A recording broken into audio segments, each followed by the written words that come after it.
So ವಾರದಿಂದ ವಾರ ಬೇರೆ ಬೇರೆ ಕಾನ್ಸೆಪ್ಟ್ಸ್ ಇರೋದ್ರಿಂದ ಅದು ಏಳು ಬೀಳುಗಳು ಆಲ್ಮೋಸ್ಟ್ ಆಗ್ತಾನೆ ಇರುತ್ತೆ. ಟಿವಿಯಲ್ಲಿ ತೋರಿಸಿದ ಚಿತ್ರವಿರುವ ದಿಂಬನ್ನು ಹುಡುಕಿ ತಮ್ಮ ತಂಡಕ್ಕೆ ಮೀಸಲಿರುವ ಚೌಕಟ್ಟಿಗೆ ಬರಬೇಕು.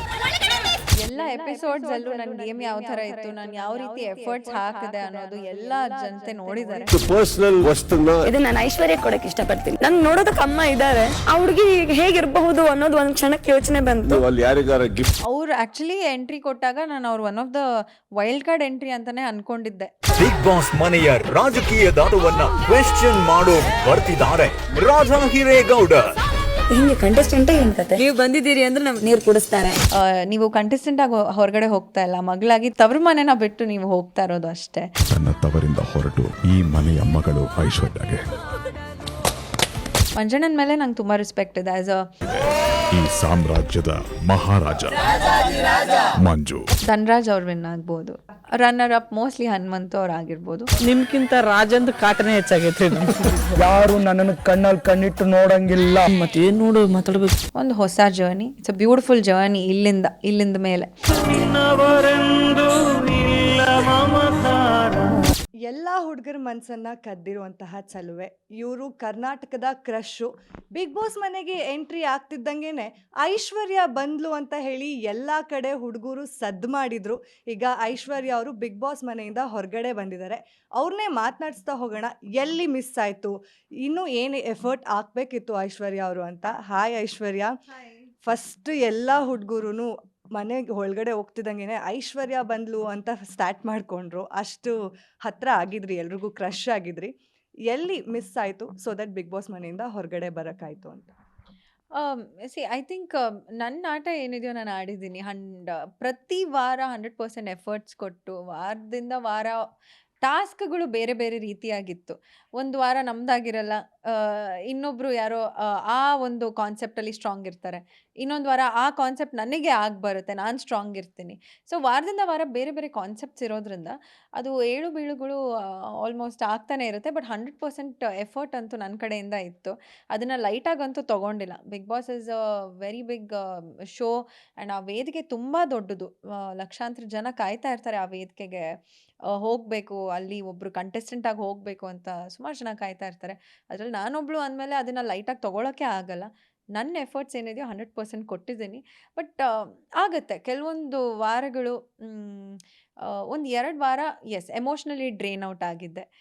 ಪ್ರಾಬಬ್ಲಿ ಅಲ್ಲೇನೋ ಮಿಸ್ ಔಟ್ ಆಯಿತು, ಎನರ್ಜಿ ವೈಸ್, ವೈಬ್ ವೈಸ್ ಎಲ್ಲೋ ಮಿಸ್ ಆಯಿತು ಅಂತ ಅನಿಸ್ತು.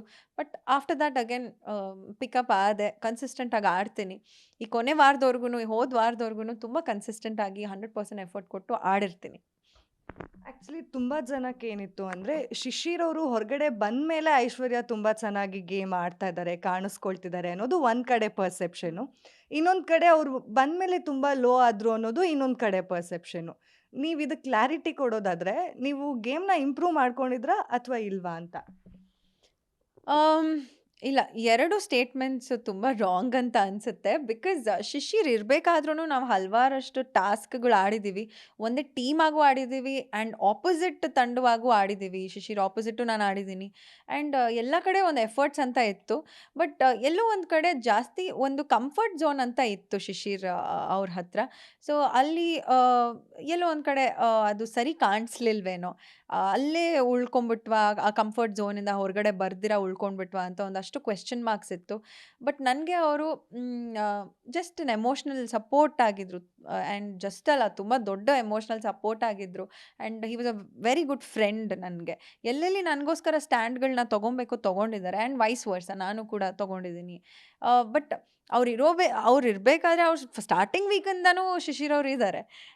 ಹಾಗಂತ ನನ್ನ ಗೇಮ್ ಎಲ್ಲೂ ಸ್ಟ್ರಾಂಗ್ ಆಗಿಲ್ಲ ಅಂತ ಹೇಳೋಂಗೆ ಇಲ್ಲ. ಬಿಕಾಸ್ ಫಸ್ಟ್ 4 ವೀಕ್ಸ್ ನನ್ನ ಫ್ರೆಂಡ್ಸ್ ಆ್ಯಂಡ್ ಜನ ಹೇಳೋ ಪ್ರಕಾರ ನಾನು ತುಂಬ ಕಾಣಿಸ್ಕೊಂಡಿದ್ದೀನಿ. ಫಸ್ಟ್ 4 ವೀಕ್ಸ್ ತುಂಬ ಸ್ಟ್ರಾಂಗಾಗಿ ಆಡಿದ್ದೀನಿ ಅಂತ ಹೇಳಿದ್ರು. ಸೊ ಅದು ಶಿಶಿರ್ಗೂ ಇದಕ್ಕೂ ಸಂಬಂಧನೇ ಬರಲ್ಲ ಆ್ಯಕ್ಚುಲಿ ನನ್ನ ಪ್ರಕಾರ. ಆ್ಯಂಡ್ ಅವ್ರು ಹೋಗಾದಮೇಲೆ ನನ್ನ ಬೆಸ್ಟ್ ಫ್ರೆಂಡ್ ಮನೆಯಿಂದ ಆಚೆ ಹೋಗ್ತಾರೆ ಅನ್ನೋದು ಒಂದು ನೋವು, ದುಃಖ ಖಂಡಿತವಾಗ್ಲೂ ಇತ್ತು ಆ ದಿನ ಮಾತ್ರ. ಬಟ್ ನೆಕ್ಸ್ಟ್ ಡೇಯಿಂದ ಆ ಒಂದು ಹೆಸರು ಬರಬಾರ್ದು. ಐಶು ವೀಕ್ ಆಗಿಬಿಟ್ಲು ಬಿಕಾಸ್ ಅವ್ರ ಬೆಸ್ಟ್ ಫ್ರೆಂಡ್ ಮನೆಯಿಂದ ಆಚೆ ಹೋಗಿದ್ದಾನೆ, ಇವಾಗ ಐಶು ವೀಕ್ ಆಗ್ತಾಳೆ ಅಂತ ಆ ಒಂದು ಸ್ಟೇಟ್ಮೆಂಟ್ ನನಗೆ ತೊಗೊಳಕ್ಕೆ ಇಷ್ಟ ಇರಲಿಲ್ಲ.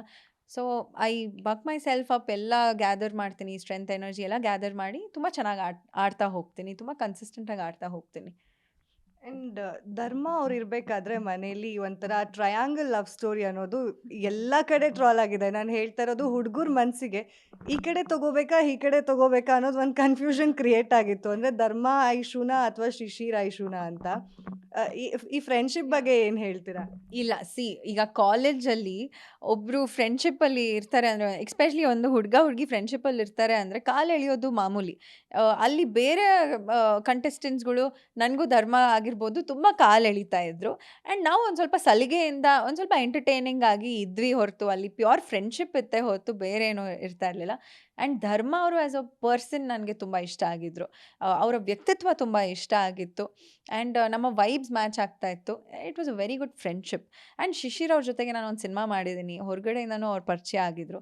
ಆ್ಯಂಡ್ ಬಿಗ್ ಬಾಸ್ ಮನೇಲಿ ಇನ್ನಷ್ಟು ಅವ್ರನ್ನ ನಾನು ತಿಳ್ಕೊಳ್ತೀನಿ, ಅವ್ರನ್ನ ಅರ್ಥಕೊಳ್ತೀನಿ. I think both of them are great souls, ಒಂದು ಆನೆಸ್ಟ್ ಪ್ರಾಮಾಣಿಕವಾದ ಸೋಲ್ಸ್ ಅಂತಲೇ ಹೇಳ್ಬೋದು. ಸೊ ಅದು ನನಗೆ ಇಬ್ಬರಲ್ಲೂ ತುಂಬ ಇಷ್ಟ ಆಯಿತು. And pure friendship, nothing else.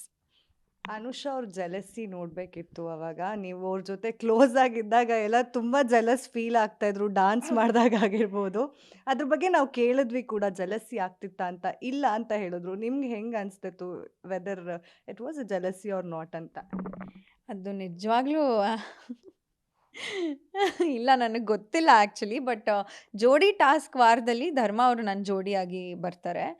ಆ ವಾರ ಪೂರ್ತಿ ನನ್ನ ಜೋಡಿ ಆಗಿರೋದಕ್ಕಿಂತ ಧರ್ಮ ಅವರು ಅನುಷಾ ಹಿಂದೆನೇ ಕನ್ವಿನ್ಸ್ ಮಾಡೋಕ್ಕೆ ಓಡಾಡ್ತಾ ಇರ್ತಾರೆ. ಆ್ಯಂಡ್ ಆ ಬೆಲ್ಟ್ ಬೇರೆ ಕಟ್ಕೊಂಡಿರ್ತೀವಿ, ಆ ಬೆಲ್ಟ್ ಜೊತೆಗೆ ನಾನು ಸೇರಿಕೊಂಡು ಓಡಾಡ್ತಾ ಇರ್ತೀನಿ ಅನುಷಾ ಅವ್ರ ಹಿಂದೆ. But jealousy I don't know actually, ಅದು ಅವ್ರಿಗೆ ಗೊತ್ತು. ಅವ್ರು ಕೇಳಿದ್ರೆ ಇಲ್ಲ ಅಂತಲೇ ಹೇಳೋರು, ನಾನು ಕೇಳಿದ್ರು ಇಲ್ಲ ಅಂತಲೇ ಹೇಳೋರು. ಬಟ್ ಕೋಪ ಅಂತೂ ಇತ್ತು ಧರ್ಮ ಅವ್ರ ಮೇಲೆ ಫಾರ್ ಡಿಫ್ರೆಂಟ್ ರೀಸನ್ಸ್. ಅದು ಜೆಲಸಿನೋ ಅಥವಾ ಕೋಪನೋ ಗೊತ್ತಿಲ್ಲ. ಆ್ಯಂಡ್ ನಾವು ಯಾವುದೇ ಕಂಟೆಸ್ಟೆಂಟ್ಸ್ಗೆ ಕೇಳಿದ್ರು ಹೊರಗಡೆ ಬಂದಾಗ ಟಾಪ್ 5 ಯಾರನ್ನ ನೋಡ್ತೀರಾ ಅಂದರೆ ಐಶ್ವರ್ಯ ಅವ್ರ ಹೆಸರಂತೂ ಫಿಕ್ಸ್ ಇರ್ತಿತ್ತು. ಇನ್ನು ಕೆಲವರಂತೂ ಪಕ್ಕಾ ವಿನ್ ಆಗ್ತಾರೆ. ಈ ಸಲ ವುಮೆನ್ ಕಂಟೆಸ್ಟೆಂಟ್ ಏನಾದ್ರು ವಿನ್ ಆಗ್ತಾರೆ ಅಂದರೆ ಅದು ಐಶ್ವರ್ಯ ಅಂತ ಬಂತು. ಯಾಕೆ ಎಲ್ರಿಗೂ ಡಿಸಪಾಯಿಂಟ್ ಮಾಡಿಬಿಟ್ರಾ? ಅದರಲ್ಲೂ ನಿಮ್ಮ ಫ್ಯಾನ್ಸಿಗೆ ನೀವು ಡಿಸಪಾಯಿಂಟ್ ಮಾಡಿಬಿಟ್ರಾ ಅಂತ? ಈಗ ನಾನು ಡಿಸಪಾಯಿಂಟ್ ಮಾಡಿದೆ ಅನ್ನೋದಕ್ಕಿಂತ ನನ್ನ ಗೇಮ್ ಎಲ್ಲರೂ ನೋಡಿದ್ದಾರೆ, ಓಪನ್ ಆಗಿದೆ. ಎಲ್ಲ ಎಪಿಸೋಡ್ಸಲ್ಲೂ ನನ್ನ ಗೇಮ್ ಯಾವ ಥರ ಇತ್ತು, ನಾನು ಯಾವ ರೀತಿ ಎಫರ್ಟ್ಸ್ ಹಾಕಿದೆ ಅನ್ನೋದು ಎಲ್ಲ ಜನತೆ ನೋಡಿದ್ದಾರೆ. ಆ್ಯಂಡ್ ಅದಕ್ಕೆ ಅಪ್ರಿಸಿಯೇಷನ್ ಕೂಡ ನಾನು ಹೊರಗಡೆ ಬಂದಿದ ತಕ್ಷಣ ಒಳಗಡೆ ಇರುವಾಗ ನನಗೇನು ಗೊತ್ತಾಗ್ತಾ ಇರಲಿಲ್ಲ, ಆಚೆ ಹೇಗೆ ಪೋಟ್ರೆ ಆಗ್ತಾ ಇದೆ, ಏನೇನು ನಡೀತಾ ಇದೆ ಅಂತ ಗೊತ್ತಿರಲಿಲ್ಲ. ಬಟ್ ಆಚೆ ಬಂದಮೇಲೆ ಒಂದಷ್ಟು ಫೀಡ್ಬ್ಯಾಕ್ ಬಂತು ನನಗೆ. ನಿನ್ನ ಗೇಮ್ ನೀನು ಆಡಿದ್ಯಾ, ತುಂಬ ಸಕ್ಕದಾಗಿ ಆಡಿದೆ ಅನ್ನೋದು, ನಿನ್ನ ಎಫರ್ಟ್ಸ್ ಇತ್ತು, ಗೆಲ್ಲೋದು ಸೋಲೋದು ಸೆಕೆಂಡ್ರಿ, ನನ್ನ ಎಫರ್ಟ್ಸ್ ಕಾಣಿಸ್ತಾ ಇತ್ತು ಅಂತ ಒಂದಷ್ಟು ಫೀಡ್ಬ್ಯಾಕ್ ಬಂತು. ಸೊ ಅದನ್ನು ನಾನು ನಂಬ್ತೀನಿ. ಆ್ಯಂಡ್ ಡಿಸಪಾಯಿಂಟ್ಮೆಂಟ್ ನಾನು ಖಂಡಿತವಾಗ್ಲೂ ಐ ಡೋಂಟ್ ಥಿಂಕ್ ಯಾರಿಗೂ ಮಾಡಲಿಲ್ಲ. ಬಿಕಾಸ್ ಇದು ಒಂದು ಗೇಮ್, ಗೆಲ್ಲೋದು ಸೋಲೋದು, ಎಲಿಮಿನೇಟ್ ಆಗೋದು, ಮನೇಲಿ ಉಳ್ಕೊಳ್ಳೋದು, it's all a game. And captain contestant ಯಾರಾಗಿರ್ತಾರೋ ಅವರು ಡೈರೆಕ್ಟ್ ನಾಮಿನೇಷನ್ ಅನ್ನೋ ಒಂದು ಪವರ್ನ ಪಡ್ಕೊಳ್ತಾರೆ. It's very unfortunate. ಈಗ ಹಾಗೆ ನೋಡೋ ಹಾಗಿದ್ರೆ ಯಮುನಾ ಮ್ಯಾಮ್ ಫಸ್ಟ್ ವೀಕಲ್ಲೇ ಔಟ್ ಆಗಿ ಬರ್ತಾರೆ. ಆ ಥರ ತುಂಬ ಸ್ಟ್ರಾಂಗ್ ಕಂಟೆಸ್ಟೆಂಟ್ ಅವರು. ಬಟ್ ಅವ್ರು ಫಸ್ಟ್ ವೀಕಲ್ಲೇ ಔಟ್ ಆಗ್ತಾರೆ. That is unfortunate. ಈಗ ಭವ್ಯ ಅವರು ನನ್ನ ಡೈರೆಕ್ಟ್ ನಾಮಿನೇಟ್ ಲಾಸ್ಟ್ ವೀಕು ಮಾಡಿರ್ತಾರೆ, ಈ ವಾರನೂ ಮಾಡಿ ನಾನು ಹೊರಗಡೆ ಬಂದಿದ್ದೀನಿ ಫಾರ್ ಡಿಫ್ರೆಂಟ್ ರೀಸನ್ಸ್. ಸೊ ಹಾಗಿದ್ಮೇಲೆ ಅದು ನಾನು ಡಿಸಪಾಯಿಂಟ್ ಮಾಡಿದೆ ಅನ್ನೋದಕ್ಕಿಂತ ಅದು ಆ ಸಿಚುವೇಶನ್ಸ್ ಆ ಥರ ಕ್ರಿಯೇಟ್ ಆಗುತ್ತೆ ಅಷ್ಟೆ. ಅಲ್ಲ, ಭವ್ಯ ಅವ್ರಿಗೆ ನೀವು ತುಂಬ ಈಸಿ ಟಾರ್ಗೆಟ್ ಆಗ್ಬಿಟ್ಟಿದ್ರಾ ಅಂತ? ಯಾವಾಗ ನೋಡಿದ್ರು ನಿಮ್ಮನ್ನೇ ಪಿಕ್ ಮಾಡ್ತಾರೆ ನಾಮಿನೇಟ್ ಮಾಡೋಕ್ಕೆ, ಡೈರೆಕ್ಟ್ ನಾಮಿನೇಷನ್ಗೆ. ಈ ಸಲ ಅವ್ರು ಮಾಡಿ ಡೈರೆಕ್ಟ್ ನಾಮಿನೇಷನ್ಗೆ ನೀವು ಹೊರಗಡೆನೇ ಬಂದ್ರಿ. ಬಟ್ ಯಾವಾಗಲೂ ಸೀಟ್ ಎಡ್ಜಲ್ಲೇ ಕೂತ್ಕೋತಿದ್ರಿ, ಒಂಥರ ಥ್ರಿಲ್ಲರ್ ಕ್ಲೈಮ್ಯಾಕ್ಸ್. ನಿಮ್ಮೊಬ್ರಿಗೆ ಅಲ್ಲ, ಈವನ್ ಆಡಿಯನ್ಸ್ಗೂ ಈ ಸಲ ಐಶ್ವರ್ಯ ಹೊರಗಡೆ ಬರ್ತಾರಾ ಅನ್ನೋದು ಒಂದು ಡೈಲಮಾ ಇರ್ತಾ ಇತ್ತು. ಸೊ ಈ ಸಲ ಡೈರೆಕ್ಟ್ ನಾಮಿನೇಟ್ ಆಗಿ ಹೊರಗಡೆ ಬಂದಿದ್ದೀರಾ. ಭವ್ಯ ಅವರಿಂದನೇ ಅಂತ ಅನ್ಸುತ್ತಾ, ಅಥವಾ ನೀವು ಆಟ ಚೆನ್ನಾಗಿ ಆಡಿಲ್ಲ ಅದರಿಂದ ಹೊರಗಡೆ ಬಂದ್ರಿ ಅಂತ ನಿಮ್ಗೆ ಅನ್ಸುತ್ತಾ? ಇಲ್ಲ, ನನ್ನ ಪ್ರಕಾರ ನನ್ನ ಆಟನ ನಾನು ಆಡಿದ್ದೀನಿ. ಸ್ಪೆಷಲಿ ಲಾಸ್ಟ್ 3 ವೀಕ್ಸ್ ಅಂತೂ ತುಂಬ ಸ್ಟ್ರಾಂಗ್ ಎಫರ್ಟ್ಸ್ ಇತ್ತು ಆ್ಯಂಡ್ ಕನ್ಸಿಸ್ಟೆಂಟಾಗಿ ಆಡ್ಕೊಂಡ್ಬಂದಿದ್ದೀನಿ. ಗ್ಯಾರಂಟಿ ನ್ಯೂಸ್, ಸುದ್ದಿ ಖಚಿತ, ನ್ಯಾಯ ನಿಶ್ಚಿತ.